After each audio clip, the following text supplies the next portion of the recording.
अस्सलाम वालेकुम रहमतुल्लाहि व बरकातहू। इस्तकबाल है हमारे चैनल गल्फ़ टीवी न्यूज़ पर। उम्मीद करता हूँ ठीक से होंगे, ठीक ठाक होंगे। तो दोस्तों, मिस्र, इंडिया, पाकिस्तान, श्रीलंका, नेपाल और बांग्लादेश इन देशों की डायरेक्ट फ़्लाइट को लेकर खबर सामने आई है। कुवैत कैबिनेट ने वेडनेसडे को शाम में एक मीटिंग में बताया गया है कि मिस्र, इंडिया, पाकिस्तान, श्रीलंका, नेपाल, बांग्लादेश इन मुल्कों के लिए डायरेक्ट फ़्लाइट ओपन करने की परमिशन दी है। और इस मीटिंग में कुछ आर्थिक मुद्दों पर भी बात चलेगी। और साथ ही हेल्थ ऑफ मिनिस्ट्री ने कहा है कि देश के वापस खुलने के बाद कोरोना केसेस में काफ़ी सुधार आया है, हॉस्पिटल में एडमिट होने के साथ ही और मौत में भी।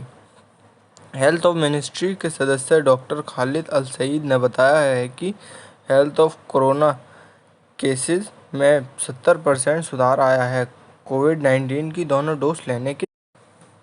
साथ ही एमिरेट्स ने अनाउंस किया है कि 11 सितंबर 2021 से सऊदी अरब के लिए फिर से फ़्लाइट शुरू हो जाएंगी। इन फ़्लाइटों का शेड्यूल भी बताया गया है कि सैटरडे से जिसमें सऊदी की राजधानी रियाद के लिए डेली एक फ़्लाइट और जिद्दा के लिए A38 उड़ानें और दमन के लिए डेली एक फ़्लाइट और मदीना के लिए हफ्ते में 3 फ़्लाइट होंगी और रियाद के लिए फ़्लाइट 16 सितंबर से डेली डबल हो जाएंगी।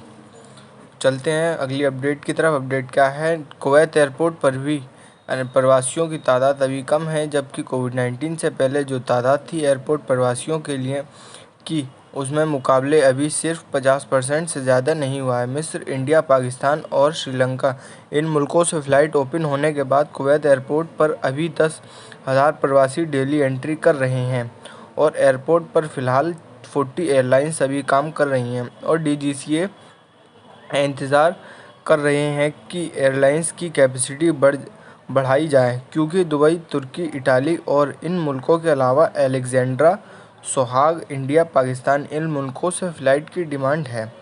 और साथ ही सेकंड एक्सीड दूसरे चरण में 60% से ज़्यादा नहीं होगा। डेली 200 फ़्लाइट के साथ 20,000 प्रवासी डेली एंट्री करेंगे कुवैत में। और साथ ही थर्ड एक्सीड यानी तीसरे चरण 300 फ़्लाइट पर डे उड़ान भरेंगे और 3,000 प्रवासी एंट्री करेंगे डेली।